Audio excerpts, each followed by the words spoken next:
திராவிட முன்னேற்றக் கழகத்தின் செயல் தலைவர் சகோதரர் மு.க. ஸ்டாலின் அவர்களை நான் பெரிதும் பாராட்டுகிறேன். ஒரு பத்திரிகையின் பவள விழா நிகழ்கிற பொழுது அந்த மேடையில் பெருமை பேசத்தக்க, பெருமை தரத்தக்கவர்கள் யார் என்ற ஒரு கேள்வியை எழுப்பி பத்திரிகையை பாராட்ட பத்திரிகையாளர்கள்தான் சிறந்தவர்கள் என்ற ஒரு சொந்த முடிவு எடுத்ததற்காக அந்த முழு பெருமை அவரையே சார்கிறது. நீங்கள் இந்த பத்திரிகையாளர்களை அழைத்தது அவர்களை நீங்கள் மதித்ததாகும். இந்த பெருமக்களெல்லாம் ஒரு நட்சத்திரங்களைப் போல் ஒரு மேடையிலே கூடியிருப்பது அவர்கள் உங்களை மதித்ததாகும். இந்த பரஸ்பர மதிப்பு தான் தமிழ்நாட்டின் ஊடகத்துறையில் புதிய பண்பாட்டை தோற்றுவிக்கும் என்று நான் நம்புகிறேன். அதை தோற்றுவித்த செயல் தலைவர் தளபதி அவர்களை நான் பெரிதும் பாராட்டுகிறேன், வாழ்த்துகிறேன். பேசிய பெருமக்களெல்லாம் முரசொலி என்ற ஆல விருட்சத்தின் கிளைகளை பேசினார்கள், இலைகளை பேசினார்கள், அதில் அமர்ந்த கிளிகளை பேசினார்கள். அந்த விருட்சம் விழுது இறக்குவதற்கு பட்ட பாடுகளை சொன்னார்கள். நான் அதன் வேர்களை கொஞ்சம் பேச வேண்டும் என்று ஆசைப்படுகிறேன். முத்தமிழறிஞர் கலைஞர் முரசொலியை தொடங்கிய பொழுது அவருக்கு வயது 18. கனவு காண வேண்டிய வயசு, காதலியை தேடுகிற வயசு, பூமியிலும் வானத்திலும் இருக்கும் இன்பங்களை தேடி தேடி தூய்க்க துடிக்கிற மனசு. திருமணத்திற்கு பத்திரிகை அடிக்க வேண்டிய வயதில் திராவிடத்துக்கு பத்திரிகை அடித்த ஒரே தலைவர் முத்தமிழறிஞர் கலைஞர். எனக்கு இன்னும் கூட நினைத்து பார்த்தால் என் கழுத்து எலும்பு வலிக்கிறது. 2000 பிரதிகள் அச்சடிக்கிறார். அவருடைய தோழர் தலைச்சுமையில் 1000 பிரதி, அவர் தன் தலைச்சுமையில் 1000 பிரதி. இந்த பிரதிகளை தலையில் துண்டையே சும்மாடாக கட்டி தூக்கி சுமந்து வருகிறார்கள். ஓடம்போக்கி ஆற்றை கடந்து போகிறார்கள். எனக்கு ரொம்ப ஆச்சரியம். தன்னுடைய தலையில் முரசொலியை தூக்கி சுமந்த அந்த தலைவனை தமிழ்நாடு தன்னையே சுமந்து போ என்று பணித்ததே, இதுதான் அவருடைய லட்சியத்திற்கு கிடைத்த மிகப்பெரிய விஷயம். முரசொலிக்கு எனக்கு என்ன தெரியுமா மகிழ்ச்சி? இங்கு வந்திருக்கிற பெருமக்கள் எல்லாம், பத்திரிகை தொடங்கிய பேராளர்கள் எல்லாம் செல்வந்தர்கள், செல்வாக்கு மிக்கவர்கள், சமுதாயத்தின் அடித்தளத்தை அறிந்தவர்கள். ஆனால் முத்தமிழறிஞர் கலைஞர் தன்னுடைய முரசொலி பத்திரிகையை தொடங்கிய பொழுது அவர் ஏழை, அவர் சாமானியர். அவருடைய மூலதனம் எல்லாம் அவருடைய தமிழ், அவரது விநியோகம் எல்லாம் லட்சியம். அச்சடித்த மையெல்லாம் அவர் ரத்தம், அச்சடித்த தாளெல்லாம் அவர் தோல். இப்படிப்பட்ட ஒரு ஆச்சரியமான ஒரு ஏழை இந்த சமுதாயத்தை கருதி ஒரு லட்சிய பத்திரிகை தொடங்கி இருக்கிறார் என்பதுதான் எனக்கு மிகப்பெரிய ஆச்சரியம். இன்றைக்கு முரசொலி 75 ஆண்டுகளை தாண்டி வந்திருக்கிறது என்றால் அதன் தொடக்கம் என்பது ஒரு கண்ணீர் கோடு மாதிரி. கண்ணீர் கோடு அருவியான கதைதான் முரசொலி வளர்ந்த கதை. ஒரு போன்சாய் மரம் காடானதுதான் முரசொலியின் கதை. இந்த பெருமக்கள் எல்லாம் வந்திருக்கிறார். இந்து ராம் வந்திருக்கிறார், நம்முடைய பா. சீனிவாசன் வந்திருக்கிறார், தினத்தந்தி அதிபர்கள் வந்திருக்கிறார்கள். முரசொலி பத்திரிகை தொடங்கப்பட்டதற்கும் இந்த பெருமக்கள் தொடங்கியதற்குமான கால வித்தியாசத்தை நான் பார்க்கிறேன். இதை சொல்வதன் மூலமாக கலைஞரின் பெருமையும் சமுதாயத்தின் நிலையும் இளைய தலைமுறைக்கு தெரிய வேண்டும் என்று நான் விரும்புகிறேன். 1878 தொடங்கப்பட்டது தி ஹிந்து. 1925 தொடங்கப்பட்டது குடியரசு. 1934 தொடங்கப்பட்டது தினமணி. 1942 கலைஞர் தொடங்குகிறார். இது என்ன ஆச்சரியம் தெரியுமா? தினத்தந்தி, முரசொலி, அண்ணாவின் திராவிட நாடு மூன்றும் தொடங்கப்பட்டது ஒரே ஆண்டு 1942. இந்த பெருமக்களோடு போட்டியிட்டு கலைஞர் தன் லட்சியத்தை தூக்கி நிறுத்தி இருக்கிறாரே, இதை பார்த்துத்தான் நாங்கள் ஆச்சரியப்படுகிறோம். மற்ற ஏடுகளுக்கும் முரசொலிக்கும் ஒரு வேறுபாடு உண்டு. என்ன வேறுபாடெனில், மற்ற ஏடுகள் செய்தியை செய்தியாக மட்டுமே தந்தன. அண்ணாவின் திராவிட நாடும் நம் நாடும் முரசொலியும் செய்திகள் எப்படி நிகழ்கின்றன என்பதோடு மட்டுமல்லாமல் செய்திகள் எப்படி எதிர்காலத்தில் நிகழ வேண்டும் என்ற சிந்தனையையும் தமிழனுக்கு விதைத்தன. பிறப்புக்கும் எல்லா உயிர்க்கும் சிறப்பொவ்வா செய்தொழில் வேற்றுமையான் என்று திருக்குறளை பாமரத் தமிழன் உச்சரிக்க வைத்தது முரசொலி. கொல்லேற்று கோடெஞ்சுவானை மறுமையும் புல்லாளை ஆயமகள் என்ற கலித்தொகையை ஒரு திண்ணை தமிழன் வாசிப்பதற்கு தந்தது முரசொலி. வடவேங்கடம் தென்குமரி ஆயிடை தமிழ்கூறு நல்லுலகு என்று தமிழ்நாட்டின் எல்லையை தமிழன் தெரிந்து கொள்ள வைத்தது முரசொலி. கண்ணாடி என்பது திடப்பொருளும் அல்ல, திரவப் பொருளும் அல்ல, அது விரைத்த திரவம் என்ற விஞ்ஞான உண்மையை சொன்னது முரசொலி. தமிழன் காற்றுக்கு பெயர் வைத்தான் என்ற செய்தியை சொன்னது முரசொலி. வடக்கே இருந்து வருவது வாடை, தெற்கே இருந்து வருவது தென்றல், கிழக்கே இருந்து வருவது கொண்டல், மேற்கே இருந்து வருவது கோடை என்று தமிழன் காற்றுக்கு பெயர் வைத்த வரலாற்றை சொன்னது முரசொலி. வட இந்தியாவில் மத்திய அரசில் ஒரு மாநிலங்களின் அதிகாரங்கள் எல்லாம் குவிக்கப்பட்டிருக்கின்றன. குவிக்கப்பட்ட அதிகாரம் மாநிலங்களுக்கு பகிர்ந்து தரப்பட வேண்டும். அப்போதுதான் இந்திய ஒருமைப்பாடு சமத்துவம் பெறும் என்று ஓங்கி குரல் கொடுத்தது முரசொலி. இந்த முரசொலிக்குத்தான் இன்று 75 என்று நினைக்கிற போது எனக்கு நான் ஆதி நாளை நினைத்து பார்க்கிறேன். கலைஞருக்கு ஒரு ஆசை வருகிறது. முரசொலி தொடங்கி ஓராண்டு ஆயிற்றே, விழா கொண்டாட வேண்டாமா என்று தோன்றுகிறது. விழா என்பதில் அவருக்கு ஒரு பெரிய ஆசை. விழாவை ஏன் விரும்புகிறார் என்று நான் யோசித்து பார்த்தேன். தான் புகழ் கொள்வதற்கா, தான் பட்டாடை சூட்டிக் கொள்வதற்கா, பூமாலை பொன்னாடை அணிந்து கொள்வதற்கா அல்ல. எப்போதுமே அவர் விழாக்களை நேசிப்பதற்கான மூலத்தை நான் துருவி பார்த்த பொழுது ஒன்று கண்டறிந்தேன். மக்கள் முகத்தை பார்த்து கொண்டே இருக்கிற வரைக்கும் தான் ஒரு தலைவன் சமுதாயத்தோடு ஒட்டி உறவாட முடியும் என்பதுதான் அவருடைய முதல் கொள்கை. முதல் ஆண்டு முரசொலிக்கு விழா நடக்கிறது. 2 இளைஞர்களை, அதுவரைக்கும் அவர் பார்த்ததில்லை அந்த இளைஞர்களை, அந்த 2 இளைஞர்களை விழாவுக்கு அழைக்கிறார். விழாவில் அவர்கள் பேசுகிறார்கள். விழா நிறைவடைகிறது. கலைஞரை காணோம். கொஞ்சம் தாமதமாக வருகிறார். இந்த பேச்சாளர்களுக்கு பணம் தந்து அனுப்ப வேண்டும்.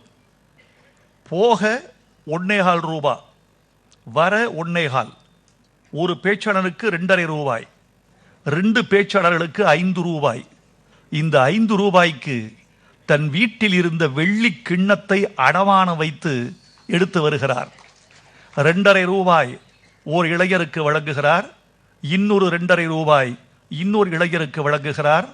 அந்த 2.5 ரூபாய் என்று பெற்றுக்கொண்ட அன்றைய இளைஞர்கள் ஒருவர் பேராசிரியர், ஒருவர் நாவலர் நெடுஞ்செழியன். முரசொலிதான் பேராசிரியரை அவர் பக்கத்தில் அழைத்து வந்திருக்கிறது, நாவலரை அவர் பக்கத்தில் அழைத்து வந்திருக்கிறது. இப்படி தொடங்கப்பட்ட இந்த முரசொலி எப்படி வளர்ந்தது தெரியுமா தோழர்களே? இங்கே சொன்னார்களே, கலைஞர் கலைத்துறைக்கு சென்றது பொருள் ஈட்டுவதற்காக என்று. அப்படியெல்லாம் பல பேர் சொன்னால் அதை நம்பாதீர்கள். பொருள் ஈட்டுவதும் அவரது நோக்கம் என்ற போதிலும் கூட அந்த பொருளுக்கான நோக்கம் வேறு. வார ஏடாக வெளிவருகிறது முரசொலி. பணம் இல்லை, அச்சடிக்க பணம் இல்லை. 54 வெளிவருகிறது மனோகரா, 54 வெளிவருகிறது முரசொலி வார ஏடு.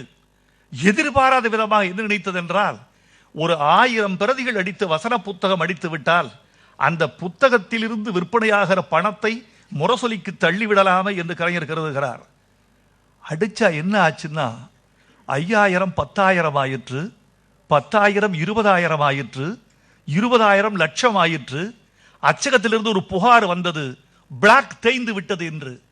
கலைஞர் துண்டை சூழல் இழுத்துக் கொண்டு சொன்னார், செம்பில் விளக்கு பிளாக் செய்யுங்கள், கட்டை தூக்கி போடுங்க, செம்பில் பிளாக் செய்யுங்கள் என்று அடிக்கப்பட்ட மனோகரா வசனத்தில் விற்ற அந்த லட்சம் பிரதிகளின் தொகைதான் வார ஏடு முரசொலிக்கு மடைமாற்றம் செய்யப்பட்டது.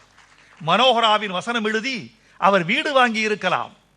அன்றைக்கு வளசரவாக்கத்தில் 1 ஏக்கர் வாங்கி இருக்கலாம். ஆனால் அதை லட்சியத்திற்காக திருப்பி விட்டார் கலைஞர் அவர்கள். இந்த நேரத்தில் அவருடைய நெருக்கடி நிலையில் அவர் சமாளித்தார் அல்லவா, நெருக்கடி நிலையை தாண்டி வந்தார் அல்லவா. இந்தியாவில் எந்த ஒரு தலைவரும் நெருக்கடி நிலையில் இவ்வளவு பாதிப்புக்கு பிறகு ஒரு இயக்கத்தை தூக்கி நிறுத்தி இருக்க முடியாது, கலைஞரை தவிர. எல்லா பத்திரிகைகளுக்குமே ஒரு அடக்குமுறை உண்டு. இந்தியாவின் முதல் பத்திரிகை 1780 நிறுவப்பட்டது, கொல்கத்தா கெசட். அப்ப கல்கத்தா கெசட் என்ற ஒரு பத்திரிகை. அந்த பத்திரிகை 2 ஆண்டுகளில் நிறுத்தப்பட்டது. காரணம், அந்த பத்திரிகை 3 பேரை விமர்சித்தது. வாரன் ஹேஸ்டிங்ஸ் மனைவி, அன்றைய உச்ச நீதிமன்ற நீதியரசர் எலிஜா, நீதியரசர் மோகன் வந்திருக்கிறார், அன்றைய நீதியரசர் எலிஜா. இந்த 3 பேரையும் விமர்சித்த ஒரே காரணத்திற்காக 2 ஆண்டுகளில் அந்த பத்திரிகை மூடப்பட்டது. ஒரு பத்திரிகை வெள்ளைக்காரன் காலத்தில் 2 ஆண்டு நடத்த முடிகிறது. கலைஞர் இத்தனையை தாண்டி 75 ஆண்டுகள் நடத்தி கொண்டிருக்கிறார். இந்த நெருக்கடி நிலையின் போது எவ்வளவோ நிகழ்வுகள் நடந்து விட்டன. ராஜீவ் காந்தி கொல்லப்பட்ட போது எவ்வளவோ நிகழ்வுகள் நடந்தேறின. ராஜீவ் காந்தி கொல்லப்பட்ட இரவை என்னால் மறக்க முடியாது. எனக்கும் அது ஒரு தனிப்பட்ட பாதிப்பை ஏற்படுத்திய இரவு. கலைஞரோடு இருந்தேன், கலைஞரோடு உரையாடுகிறேன், கலைஞரோடு உறவாடுகிறேன், அவரோடு மேடையில் பேசுகிறேன் என்ற ஒரே காரணத்திற்காக என் வீடு எரிக்கப்பட்டது, என் கார் எரிக்கப்பட்டது. வீடு எரிந்து முடிந்தது, கார் எரிந்து விட்டது. நல்ல வேளையாக என் காரில் அப்போது பெட்ரோல் பங்கை நிரப்பக்கூடிய வசதி எனக்கு இல்லை. இருந்திருந்தால் அந்த டேங்க் வெடிச்சிருந்ததுன்னா நாங்கள் உயிரோடு கீழே வந்திருக்க முடியாது. வீட்டை விட்டு எரிக்கப்பட்ட வீட்டை விட்டு வெளியே வருகிறேன். பக்கத்தில் ஒரு பிராமணர் வீடு. என் மனைவியை பிள்ளைகளை அங்கே தஞ்சம் கொடுத்து விட்டு அங்கே உட்கார்ந்திருக்கிறேன். ஆச்சரியம் சொன்னால் நம்ப மாட்டீர்கள். அந்த வீட்டு சொந்தக்காரர், சார் உங்களுக்கு ஒரு ஃபோன். எனக்கு, நான் இங்கே வந்தது எங்களுக்கு மட்டும் தான் தெரியும். இது எப்படி? போய் பார்த்தா கலைஞர் பேசுறாரு. எப்படி இருக்கீங்க, எப்படி இருக்கீங்கன்னு கேட்டாரு. நல்லா இருக்கீங்க, நல்லா இருக்கேன், எங்களுக்கு ஆபத்து இல்லை. கேள்விப்பட்டேன். இந்த தொலைபேசி நம்பர் எப்படி பிடிச்சிங்க? இது எப்படி பிடிச்சிங்க? உங்க உதவியாளர் மூலமா உதவியாளருக்கு அப்படி பிடிச்சு இதை பிடிச்சிட்டேன் அப்படின்னாரு. நீங்க எப்படி இருக்கீங்க? நீங்க பாதுகாப்பா இருங்க. நம்ம தோழர்கள் எப்படி இருக்காங்க? எல்லாம் சரியா. கடைசியா சொன்னார் அவரு, எல்லாம் சரி, முரசொலி எரியுது, அதை நினைச்சுதான் என் வயிறு எரியுதுன்னாரு. அந்த இரவில் அதிகாலையில் நான் ஒரு லுங்கியை கட்டி கொண்டு நான் மட்டும் போறேன். அந்த ட்ரஸ்ட்புரத்திலிருந்து கோடம்பாக்கம் பாலத்து மேலே நான் மட்டும் அப்படி போறேன். அந்த பாலத்து மேலே நின்று பார்க்குறேன். என் கூட ஒரு 3 பேர் நிற்கிறாங்க. ஊரே மயானமாக இருக்கு. நான் நின்று பார்க்குறேன். ஒரு புகை மண்டலம் சூழ்ந்து இருக்கிறது, உடைஞ்சு கிடக்கு. நான் ஆசையோடு படித்த முரசொலி, எங்கள் வாழ்வை நிர்மாணித்த முரசொலி, எங்களுக்கு தமிழ் சொல்லிக் கொடுத்த முரசொலி, எங்களுக்கு இனமானம் சொல்லிக் கொடுத்த முரசொலி, கலைஞரின் மூத்த குழந்தை முரசொலி எரிந்து கொண்டிருப்பதை பார்த்து எரிந்த என் வீட்டை மறந்து விட்டேன். இந்த சோகம் அந்த சோகத்தை விட பெரிதாக இருக்கிறது. நான் திருப்பி போய் சொன்னேன் அவருக்கு. பார்த்தேன், நான் உள்ளே செல்லவில்லை, வெளியே இருந்து பார்த்து விட்டு வந்தேன், என்னால் தாங்க முடியவில்லை என்று சொன்னேன். ஆனால் ஒன்று மட்டும் சொல்கிறேன் நண்பர்களே, ஒரு இயக்கம், ஒரு மனிதன், ஒரு தொழில் நிறுவனம் எதுவாக இருந்தாலும் லட்சியத்தில் உறுதிப்பாடு இருந்தால் எவனும் அழிக்க முடியாது. கிரேக்க நாட்டில் ஒரு தொன்மப் பறவை உண்டு, ஃபீனிக்ஸ் என்று பெயர். எரிப்பார்களாம், அது சாம்பலாகி விடுமாம். சாம்பலில் இருந்து அது மீண்டும் கிளர்ந்தெழுந்து பறந்து வானத்தை அளாவுமாம். அந்த பறவைக்கு ஃபீனிக்ஸ் என்று பெயர். முரசொலியும் ஒரு ஃபீனிக்ஸ் பறவைதான். எரிக்கப்பட்ட பிறகும் ஒரு புத்தம் புதிய உணர்வோடு வெளிவந்து கொண்டிருக்கிறது முரசொலி. முரசொலிக்கு இன்னும் நிறைய கடமைகள் இருக்கின்றன. செயல் தலைவர் ஸ்டாலின் அவருடைய மேற்பார்வையின் கீழும் அவருடைய வழிகாட்டுதலின் பேரிலும் ஒரு அழகான வடிவத்தோடு புத்தம் புதிய கருத்தோடு வெளிவந்து கொண்டிருக்கிறது. நீங்கள் கலைஞரின் மகனாக மட்டும் இருந்தீர்கள், இப்போது எங்களில் ஒருவனாக நீங்கள் ஆகிக் கொண்டிருக்கிறீர்கள். உங்களுக்கு என் வாழ்த்துக்கள். ஒரு தலைவனுக்கான குணம் என்பது மேல்நாட்டில் சொல்லுவார்கள், ஒரு சிங்கத்தின் இருதயம். ஒரு தலைவனுக்கு என்னென்ன வேணும் தெரியுமா? சிங்கத்தின் இருதயம் வேண்டும், யானையின் நினைவாற்றல் வேண்டும், கொக்கின் பொறுமை வேண்டும், ஒட்டகத்தின் உறுதி வேண்டும். இந்த நான்கும் இருந்தால் அவன் தலைவனாகலாம். இந்த நான்கின் அடையாளங்கள் பொருந்திய ஒரு தலைவராக செயல் தலைவர் ஸ்டாலின் திகழ்கிறார். உங்களுக்கு என் வாழ்த்துக்கள். உங்களுக்கு என் இன்னொரு பாராட்டு. எப்படி இந்த கலைவாணர் அரங்கத்தை பிடித்தீர்கள்?